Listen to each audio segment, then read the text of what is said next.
Hello there. My name is Jeff Vilwalk, and we're here to talk about a very important subject. Why in the world would I want to sell you my business? It's a serious question, and it's one that it's either going to make or break your ability to go out and find a business that you want to buy. So, let's get to it. Why do business owners want to sell? I mean, after all, this is their baby. And this is one thing you need to understand. I mean, to you, it may be a transaction. To you, it may be, a way to get into business.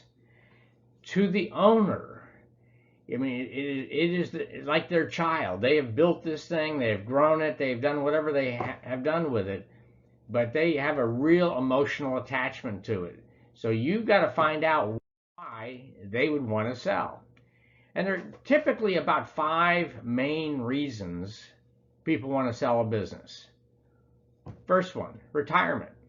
I mean, look at me. I'm an old guy, right? So, do I want to continue to operate this business for another 5 years, 10 years, 20 years? You get to a point where, you understand there's going to be a generational change. Sometimes you've got kids in the business. Lots and lots and lots of businesses get handed down from one generation to the next generation, and the next generation is ready. They've worked in the business probably for 10, 15, 20 years already. They know the business, and now dad says, okay, I'm out, you take over. But a lot of cases, that is not in the cards. All right. The founder may have children and they may have no interest in the business. And that happens a lot. So you want an owner that, is at the retirement age and they've mentally made the decision. And this is so important. They've mentally made the decision. Time for me to go. Now, what do I do with it? Secondly, health issues. If you've got terminal cancer and you've got 6 months to live, nobody to give the business to, I'd say you're a motivated seller. You really don't care what this new guy does with the business outside of the typical two things that all sellers care about. All sellers generally care about their employees. They want you to take care of their employees. Number two, they want the business to continue. And the business that we bought, and you saw it in the warehouse there and the videos, the prior owner wanted his legacy to go on. That was really, really, really important to him. Okay, and so he chose us to continue his legacy. He chose us to help his employees. So if somebody's got a real health issue, A, they're motivated, and B, those are generally the two things that they want. The other things like price and terms and all that stuff isn't real important if you've got 6 months to live, right? Owner wants to get some cash out. For most business owners, a vast majority, all right, 100% or more of their net worth is locked up in their business. And at some point, they'd love to harvest some of that. Give me some cash out. And generally, business owners have no way of doing that unless they're making enough money to do distributions. But outside of that, there's no real way to get money out of the business. So if you come in as a potential buyer and you say, George, I can give you cash for you to sell 50%, 70%, 100%, 20% of your business. And it gives the business owner a reason to do this deal with you because you're going to give him what he wants, cash. All right? There are other business owners probably like you and me. We buy a business to sell it. We buy a business so that a number of years down the road, we want to sell it for a much bigger number than we bought it for, right? Same idea. Second, number four, the business owner really needs some help. Think about COVID and what has that done to so many small business owners around the country, around the world for that matter, right? They are tired. They don't, they need a lifestyle change. They need something different, or the business is really struggling. I need management. I need somebody to take over this day to day. I can't do it anymore. Right? I need capital. The business needs more capital. And which leads right into the fifth one. They're burned out.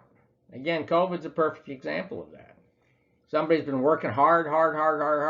They're either not getting anywhere with all their hard work, or they're going backwards, and they're raising their hands to get me the hell out of here. Those are the types of sellers that you want. So what's your job? Your job is to find a motivated seller. All right? The more urgent that person wants to sell the business, the better. And why is that? Well, it's pretty simple, actually. I mean, a motivated seller, you're going to be able to get a lot of things that a non-motivated seller is not going to give you. So, for instance, you come to me and I'm not sure I want to sell the business. I could continue in that, frame of reference, mind game, for 6 months, a year. I don't care. I don't care if you buy my business or not. Now, you really want to work with me and spend a lot of your time and effort in trying to diligence my business when I'm not even sure I want to sell it? It's a waste of your time. No, you want to find a seller that says, I want out. I'm done. Health, retirement, burned out, whatever it is, I'm done. Get me out of here. Okay? And the more motivated, chances are price is no longer the number one thing. If you have an unmotivated seller, price is generally number one. Whoever gives me the best price wins.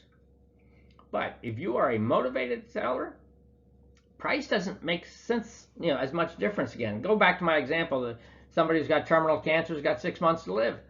What difference does it make? I mean, yes, there's a difference to the estate. I got that. But really, what difference does it make? Do they want that last, $10 that they might be able to get out of a buyer, or they want something else? And generally, they want something else. Will they provide you with some financing? The easiest way to get a deal done with no money down is to have the seller finance the whole thing. Seller, I'd be glad to buy your business. In fact, I'll pay you 20% of the purchase price every year for the next 5 years. Boom, done. How much outside money do you need to do that? Zero. Zero outside money. You already have it. It's in the seller's pocket. So a motivated seller is more likely to provide you with financing. Oops, sorry about that. There are so many other things that go into a transaction. Including the reps and warranties, everything in the stock or asset purchase agreement, and they're not going to be as concerned about that. What they're concerned about is their employees. What they're concerned about is the business stays in place. Or what they're concerned about is, they just signed a 5-year lease. They don't want to have to pay the landlord for 5 years of rent that they're not going to use. They want their liabilities taken care of. Can you do that for them? Now you've got a motivated and interested seller. So, seller, what do you want? And this should be one of the first pieces of conversation you have. George, you got a great business. Why would you want to sell it? Let the seller tell you. All right? And they may not tell you, I've got terminal cancer and I got 6 months to live. But they'll tell you, you know what? I'm tired. It's just time. I've been thinking about this a long time. My wife and I decided we need to sell the business. You must get into a relationship with any potential seller. It is so important. You are asking them to sell their baby to you. So beyond all the things that we just talked about, they need to be comfortable with you. They need to trust you. They need to believe that in their heart of hearts, you are going to do what they would want you to do once you own the business. And so business owners, would you rather be looking at this beautiful lake here in a kayak on a Monday afternoon? or do you want to be back in the business toiling? Your motivated seller knows the answer to that question. So thank you very much. Take notes. Listen to this again. This is just so important to your success.